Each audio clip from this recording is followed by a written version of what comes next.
Eu quero falar hoje sobre um tema que eu acho que geralmente não se fala muito.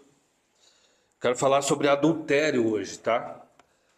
E para quem está nos visitando ou não está muito alinhado ao que tem acontecido aqui, nós estamos numa série de mensagens sobre os 10 mandamentos. E a ideia é trazer uma reflexão sobre os 10 mandamentos e os dias de hoje. Os 10 mandamentos têm validade para os nossos dias? Nós precisamos cumprir os mandamentos de Êxodo. Nós estamos na nova aliança, isso é lei de Moisés, isso é tempo da lei ainda. Êxodo 20, verso 14. Tá? Talvez não seja necessário nem abrir, só tem 2 palavras. Não adulterarás. Não adulterarás. Nós vivemos numa sociedade, queridos, bastante permissiva em relação aos pecados e às distorções sexuais, certo? Nós tivemos recentemente o caso Felca aí, né? Até onde eu vi já estava com 34 milhões de visualizações. O vídeo do Felca de 40, quase 50 minutos, condenando a erotização e a adultização de crianças, meninas com 12 anos, com 14 anos, e a sociedade foi tolerando. Aquilo ali já era uma conversa antiga, já estava se denunciando aquilo ali, mas quando ele fez o vídeo, daí parece que algumas pessoas acordaram em relação a esse problema, até porque politicamente seria incorreto não fazer alguma coisa. Mas nós vivemos numa sociedade erotizada, numa sociedade em que as crianças já são erotizadas, em que a gente tolera dentro das igrejas pastores no 3º, no 4º casamento, trocando de esposa como se troca de roupa. E isso acontece com os membros também. As igrejas hoje elas são tolerantes em relação a muitos pecados sexuais, e às vezes, se você confrontar um membro em relação a isso, ele vai embora da igreja. Entendeu? Porque as pessoas hoje, elas se tornaram impastoreáveis. Nós somos um rebanho de pessoas impastoreáveis, e quando nós tocamos em alguns assuntos, opa, nesse ponto você não toca, porque isso eu não aceito. Então, nós somos muito tolerantes com alguns pecados, alguns a gente faz vista grossa, alguns a sociedade aceitou, normatizou, digamos assim. E eu quero ver qual que é a postura nossa, enquanto igreja bíblica, reformada, qual o nosso posicionamento em relação a isso, certo? Talvez seja um ponto sensível para muitas pessoas que vão ouvir pela internet, sei lá, mas é algo que é bíblico e a gente precisa conversar sobre isso, certo? Na mitologia grega, para quem conhece a história do cavalo de Troia, isso está lá na Ilíada, todo mundo conhece essa história, muito conhecida, a história do cavalo de Troia, o presente de grego, né? Que a cidade de Troia era uma cidade que parecia invencível, uma cidade em que ninguém conseguia penetrar naquela cidade, nenhum inimigo conseguia atravessar os muros da cidade de Troia, segundo a mitologia. Mas um presente de grego, um cavalo de Troia entrou lá e, aparentemente inofensivo, aquele cavalo de madeira, foi o suficiente para que muitos inimigos entrassem e destruíssem aquela cidade por dentro. Certo? O adultério funciona da mesma forma.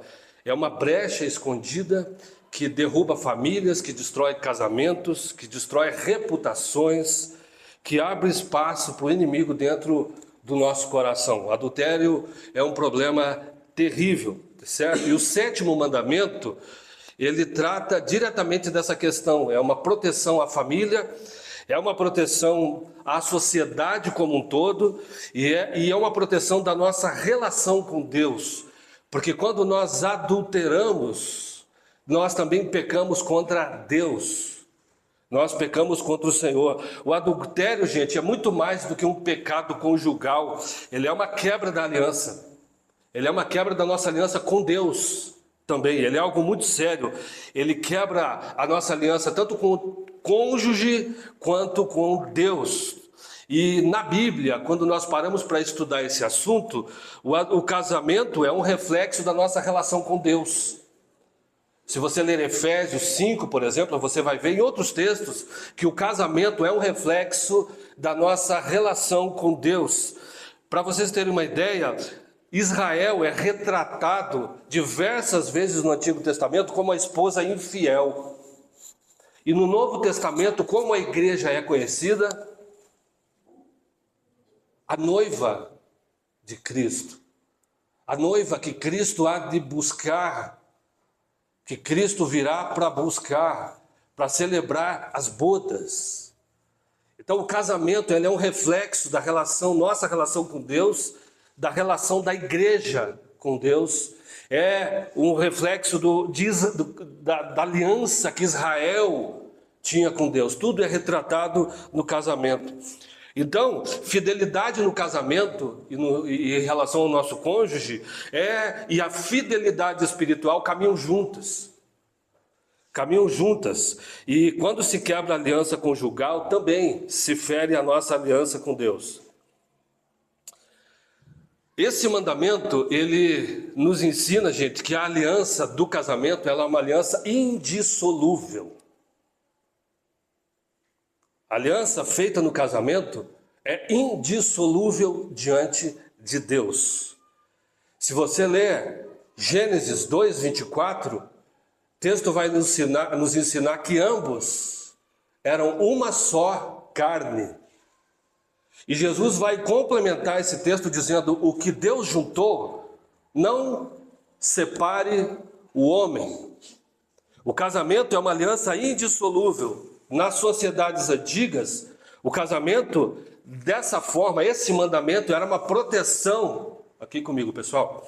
O casamento era uma proteção para mulheres e crianças, não serem tratadas como um bem, como um produto. Na sociedade patriarcal daquela época, esse mandamento também vem como uma forma de proteger a família, uma forma de proteger mulheres. Em muitos casos, nas sociedades antigas, as mulheres eram tratadas, eram vendidas ou eram contadas junto com o gado.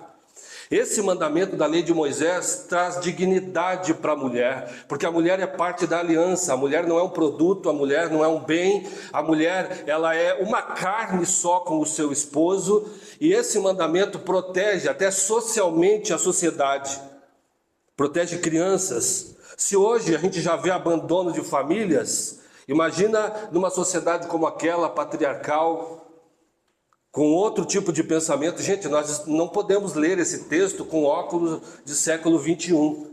Nós estamos falando de um texto que foi escrito há mais de 3.000 anos.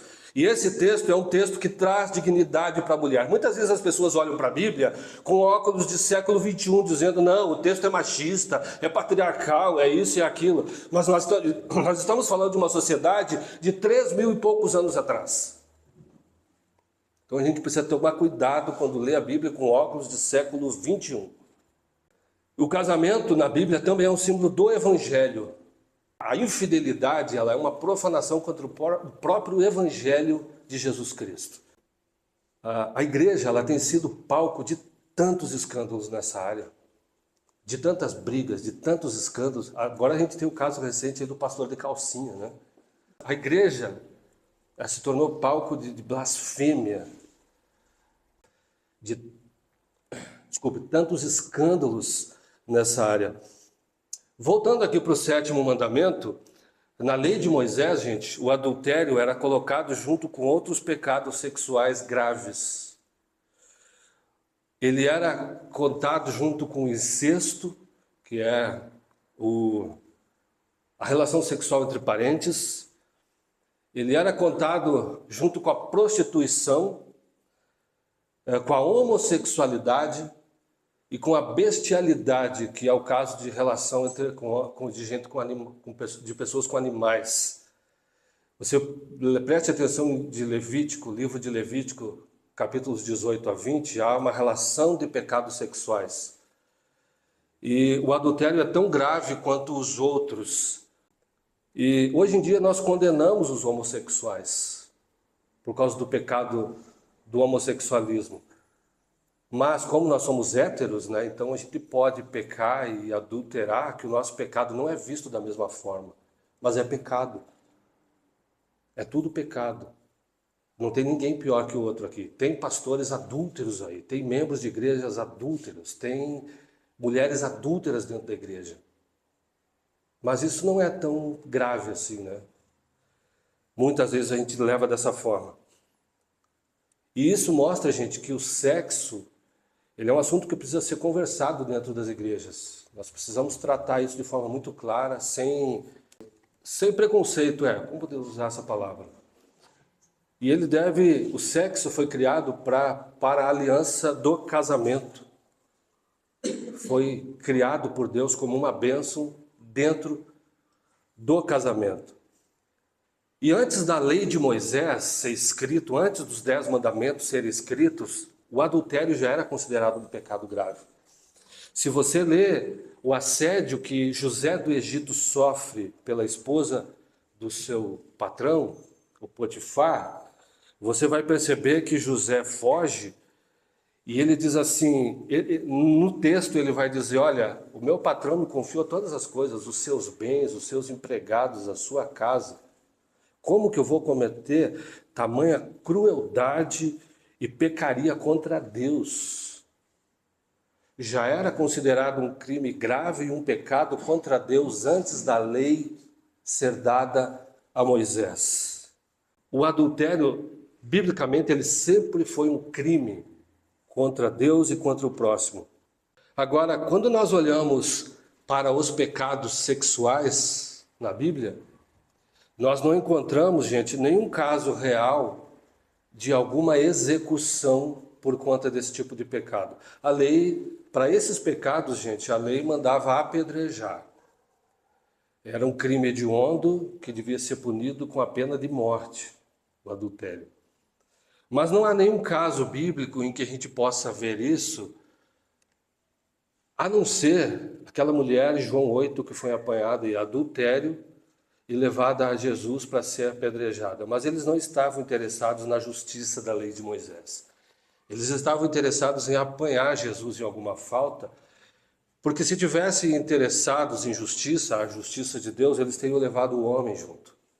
Porque ambos deveriam ser apedrejados, e não a mulher.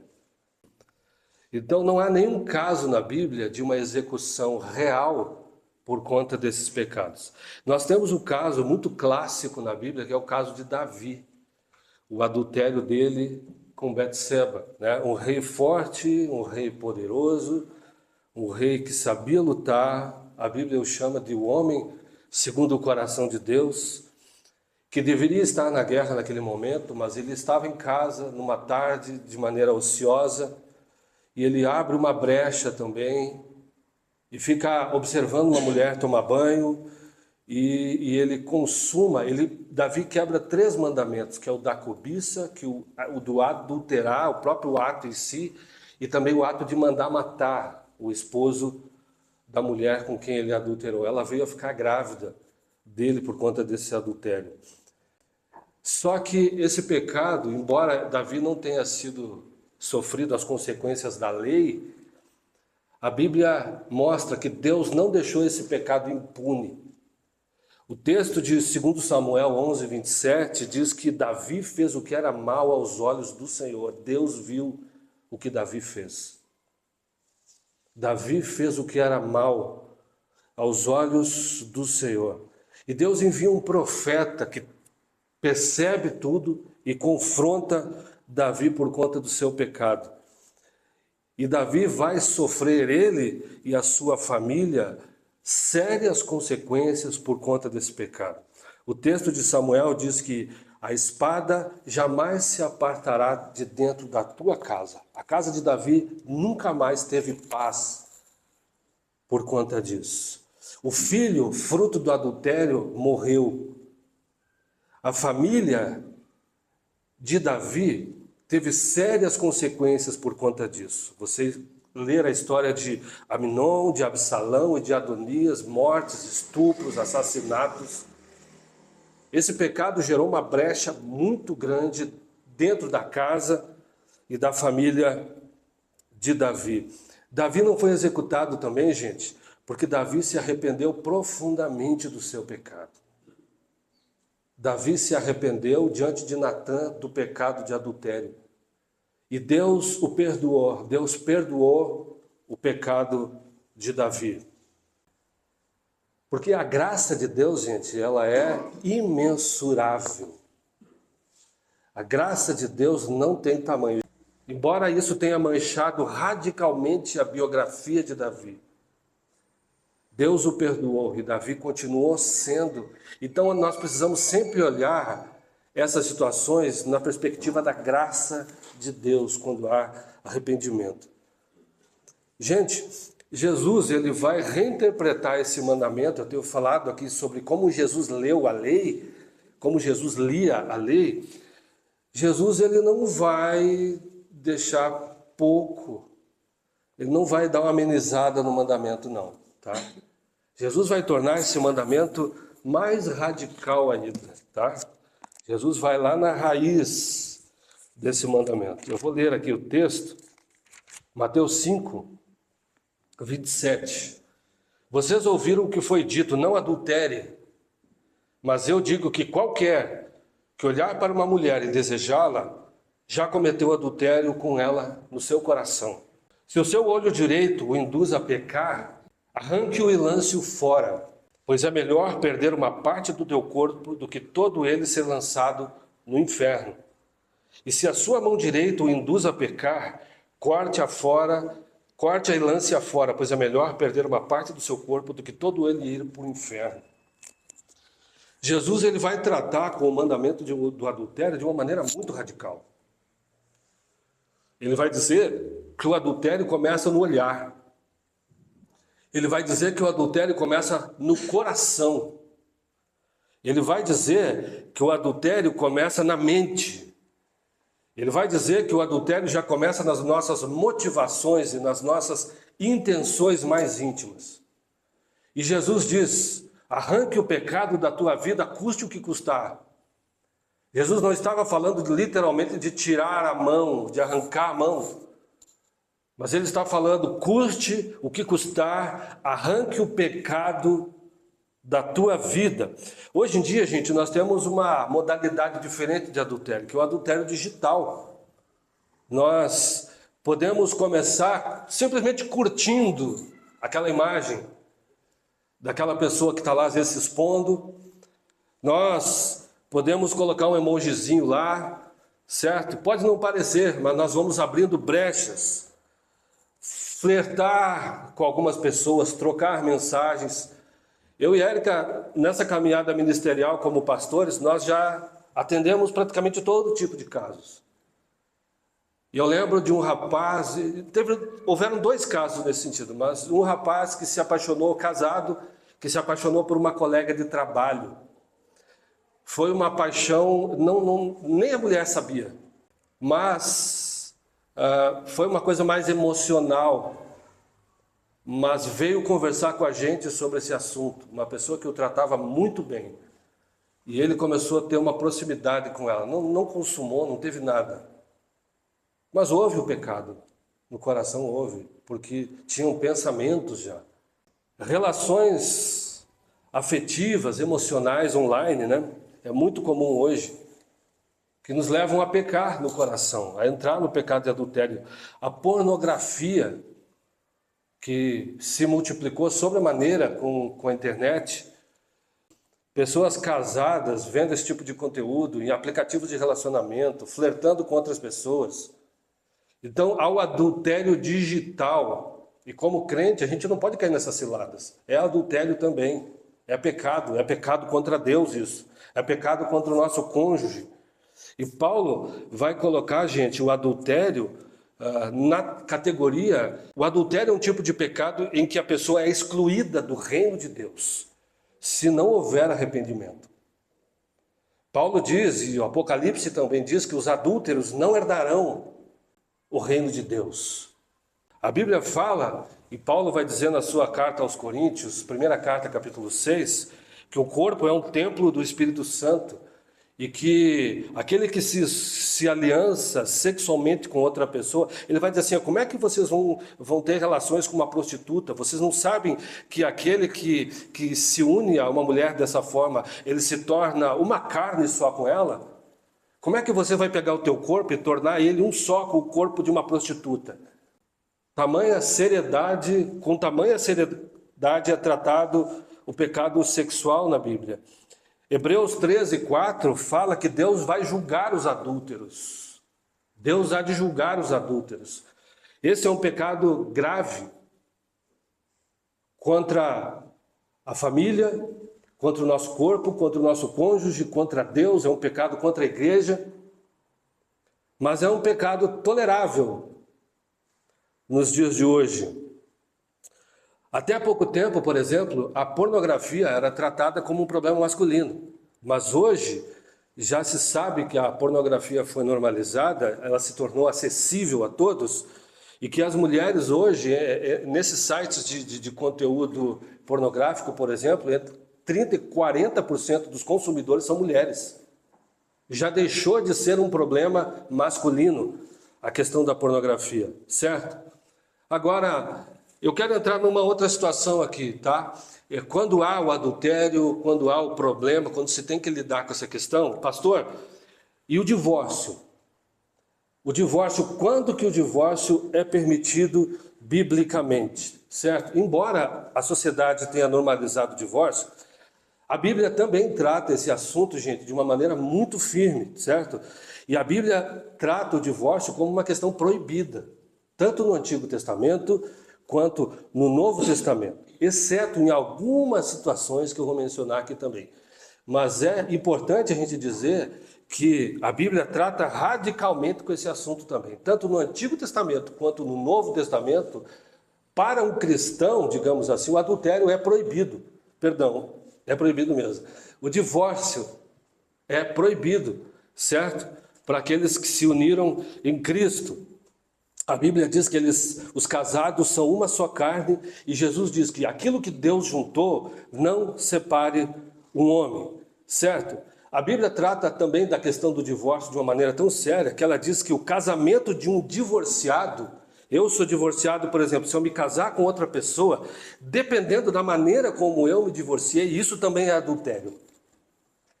E a Bíblia diz que se eu me casar com um divorciado, dependendo da forma como ele se separou, isso também configura adultério, segundo a Bíblia.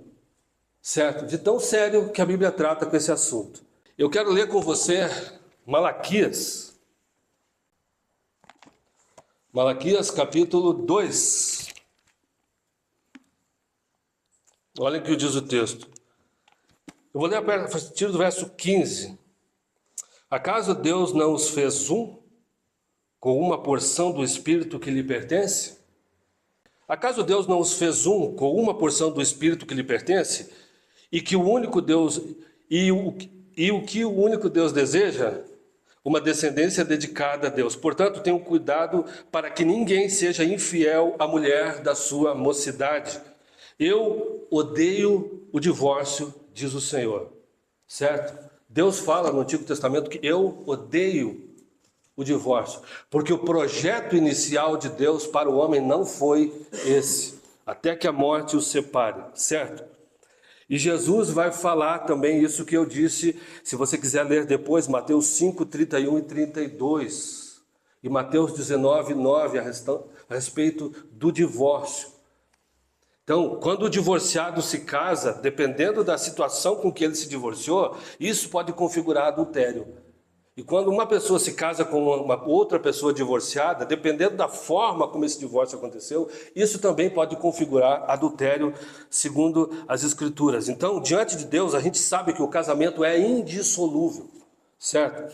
A Igreja Católica, por exemplo, ela diz que não existe divórcio. Para a Igreja Católica, o que você pode fazer é anular o teu casamento. Mas mesmo depois da separação, para eles não existe divórcio. Eu andei pesquisando documentos da Igreja Católica, certo? O que você pode fazer é anular o teu casamento, mas eles são mais firmes ainda. do que nós em relação a isso, certo? O casamento, o matrimônio concluído e consumado não pode ser dissolvido por nenhum poder humano, nem por nenhuma causa, exceto pela morte. É o que diz os documentos da Igreja Católica, certo? Então eles têm a questão da anulação do casamento, mas o divórcio não, tá? Agora, existem algumas permissões na Bíblia para o divórcio. E uma delas é o próprio adultério. Quando há adultério, a outra parte está liberada por Deus para recomeçar a sua vida. Quando há adultério. Eu e Érica já conhecemos casos, gente, de pessoas que foram infiéis no noivado. Depois tiveram um adultério no casamento. A pessoa casa, não, ele vai mudar depois de casado. Não. Aí um adultério no casamento, um segundo adultério no casamento, até que teve a separação. Mas às vezes a gente vai insistindo, esperando que o outro vá mudar. E não acontece. Nesses casos, a Bíblia autoriza o divórcio, autoriza a pessoa a recomeçar a sua vida. Paulo vai mencionar também que se uma das partes quiser se separar, isso configura o abandono do lar. Nesse caso, nós entendemos que quando uma pessoa abandona o lar, isso também é uma justificativa que libera a pessoa para recomeçar a vida dela. Certo? Quando há o abandono do lar, quando há o abandono da família. E recentemente, alguns teólogos de origem reformada, e eu estou dentro desse posicionamento também, tá? Eles entendem, por exemplo, o Tim Keller, que é um teólogo muito conhecido, faleceu há pouco tempo, e tem um outro que é o Wayne Grudem, ele entende dessa forma também.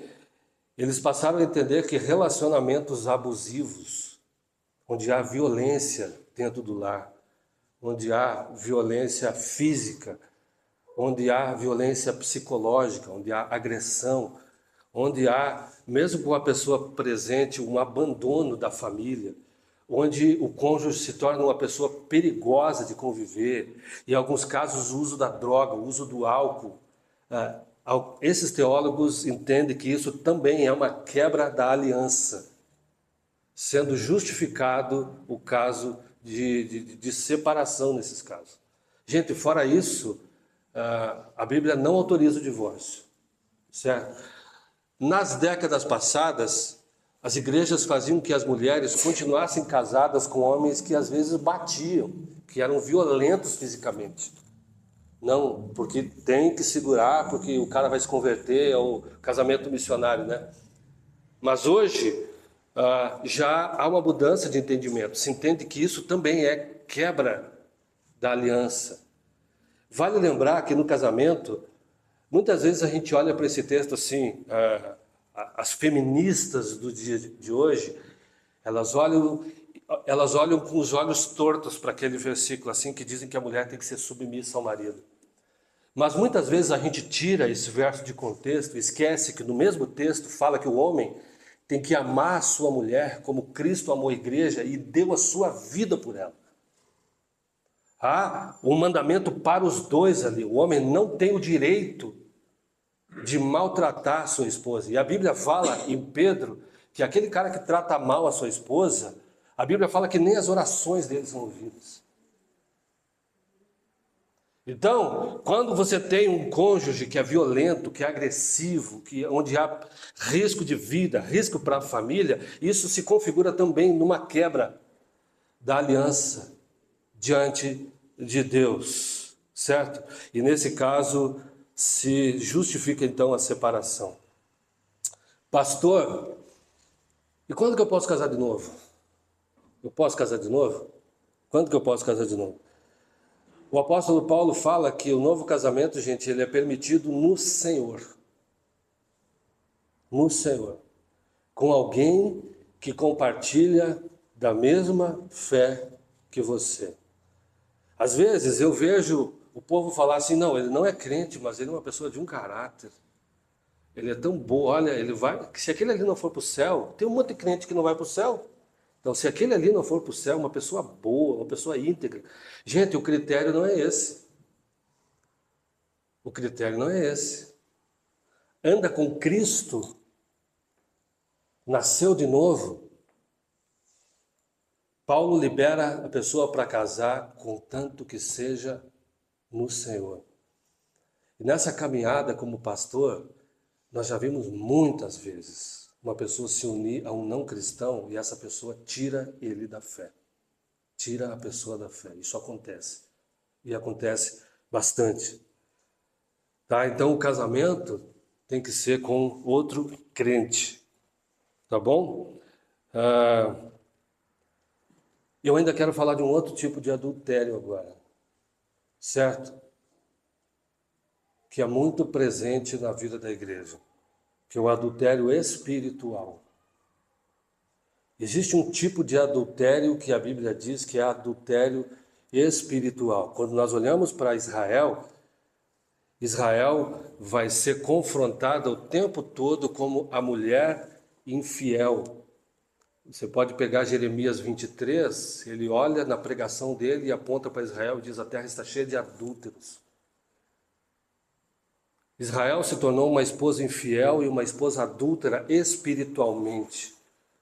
Por quê? Porque se dobrava diante de outros deuses.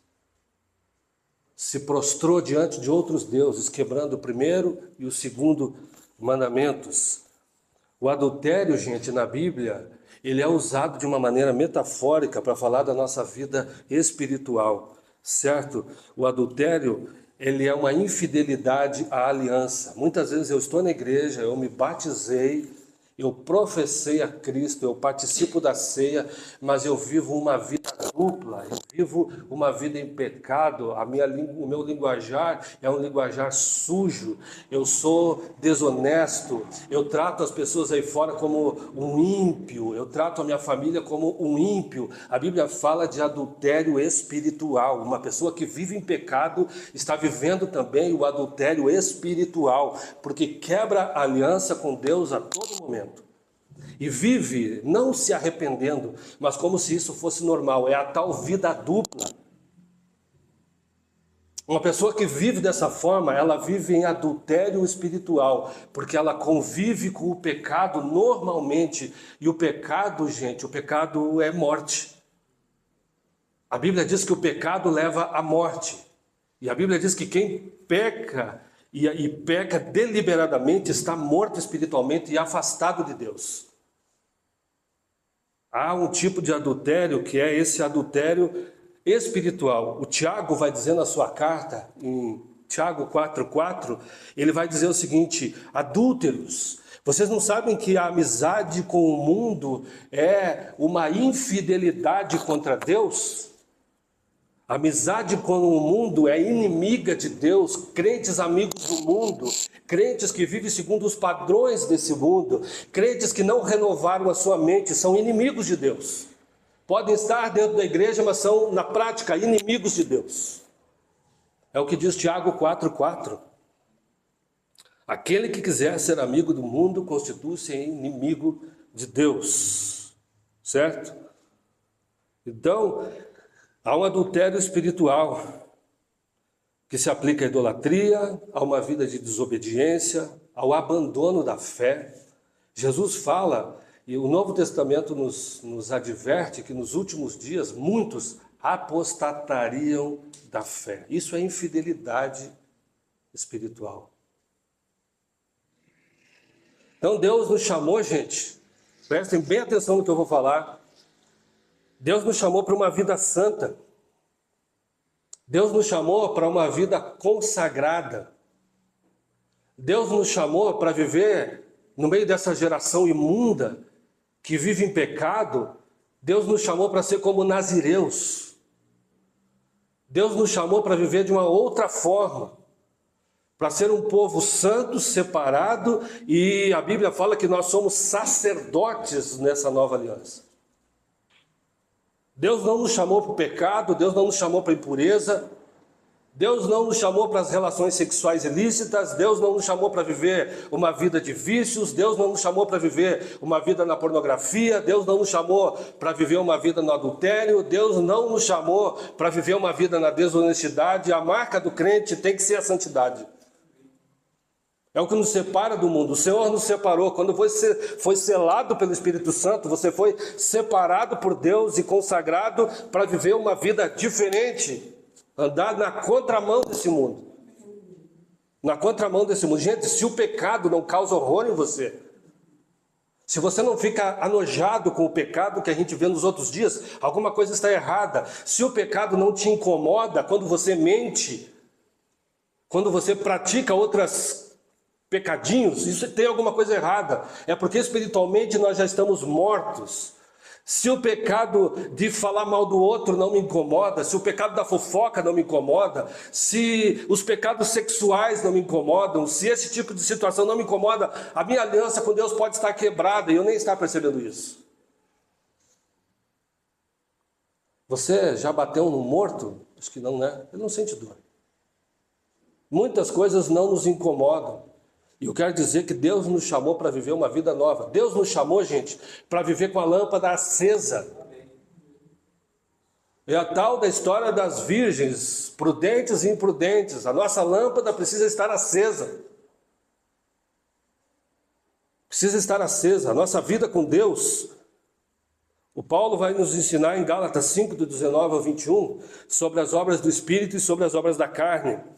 E ele vai dizer, ora, as obras da carne são conhecidas e são prostituição, impureza, lascívia, idolatria, feitiçaria, inimizades, porfias, ciúmes, iras, discórdias, dissensões, facções, invejas, bebedices, glutonarias e coisas semelhantes a essas, a respeito das quais eu vos declaro, como quem já outrora vos preveni, que não herdarão o reino de Deus os que tais coisas praticam. Deus nos chamou para viver uma vida consagrada, santa, entregue a Ele. Não foi para viver uma vida misturada, não. Eu estou indo para o final da minha mensagem e eu quero dizer, gente, que o 7º mandamento continua válido. Não adulterarás. Ele, pelo contrário, ele se expande agora. É o cuidado com os olhos, com a mente, com as intenções, com as motivações. É o adultério espiritual que tem que ser evitado.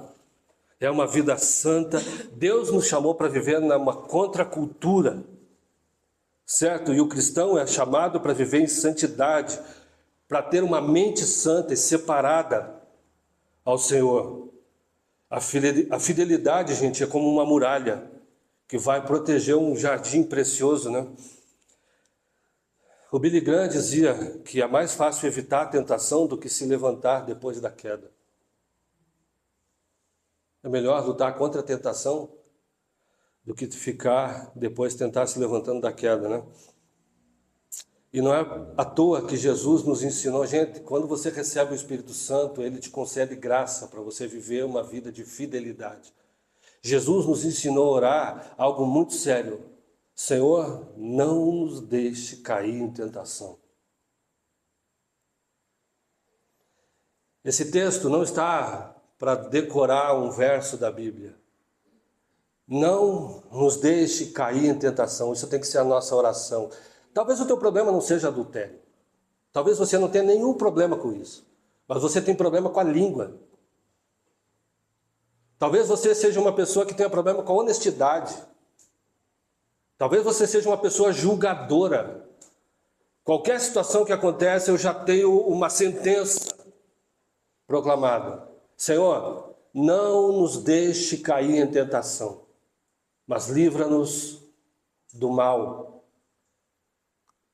Então, o adultério é um pecado que exclui a pessoa do reino de Deus, se não houver arrependimento. Tá? O adultério é uma violação não somente da aliança humana, mas da comunhão com Deus. Ele nos separa de Deus. O Evangelho não apenas nos proíbe, mas nos dá poder pelo Espírito Santo para viver em fidelidade. Agora preste bem atenção no que eu vou dizer, tá? Eu quero dizer que a última palavra na Bíblia não é uma palavra de condenação, mas é uma palavra de graça. Eu quero falar sobre isso, tá? Eu não quero encerrar essa mensagem sem dizer que, embora o adultério seja um pecado grave, eu quero dizer que a cruz de Cristo é maior. Eu quero dizer que a cruz e a graça são maiores do que o nosso pecado e as consequências dele. Talvez alguém aqui tenha falhado nessa área, adulterou muitas vezes. Quem sabe, num ato de maturidade, casou com quem não deveria ter casado. Se envolveu de maneira errada com quem não deveria ter se envolvido. Isso acontece. São escolhas erradas que nós fazemos ao longo da vida. Muitos de nós falharam nessa área, certo? Em atos, em pensamentos, em desejos, nas escolhas. Mas eu quero dizer que Deus é rico em misericórdia. Eu quero dizer que a graça de Deus é maior e que Ele é pronto para perdoar todos os que se arrependem. Eu e a Érica lidamos um bom tempo, acompanhamos um bom tempo com um casal que teve um problema muito grave nessa área de adultério. E não foi um adultério, não foi uma vez, foram repetidas vezes que ocorreu dentro do casamento. E nós seguramos um rojão na época, muito choro, muito problema, um quase divórcio. Mas houve um caminho de restauração. O casal está bem, estão no ministério, tem filhos já hoje em dia. Porque Deus restaura a vida das pessoas, sempre há um recomeço para quem anda com Deus. A gente pode orar e dizer: Senhor, me perdoa, eu fiz escolhas erradas, eu me envolvi de maneira errada, eu me envolvi com quem não deveria ter me envolvido, ou eu me separei da maneira errada. Eu quero te dizer que há graça de Deus, há perdão e há oportunidade de recomeçar a tua vida, certo? Para aqueles que acreditam que ainda é possível caminhar juntos, eu quero dizer que Deus restaura, que o Espírito Santo restaura, quando a gente decide perdoar. Essa palavra de jeito nenhum é uma palavra de condenação para quem quer que seja. Mas é uma palavra que expõe o pecado, mas eu quero te dizer que a graça é maior, que a cruz é maior, que o perdão é maior. Não há pecado que Deus não possa perdoar. Sempre é possível recomeçar, reconstruir, viver uma nova vida. A Bíblia diz que em Cristo há novidade de vida. A Bíblia diz que em Cristo há abundância. Ele nos capacita, Ele nos dá vida e dá vida em abundância.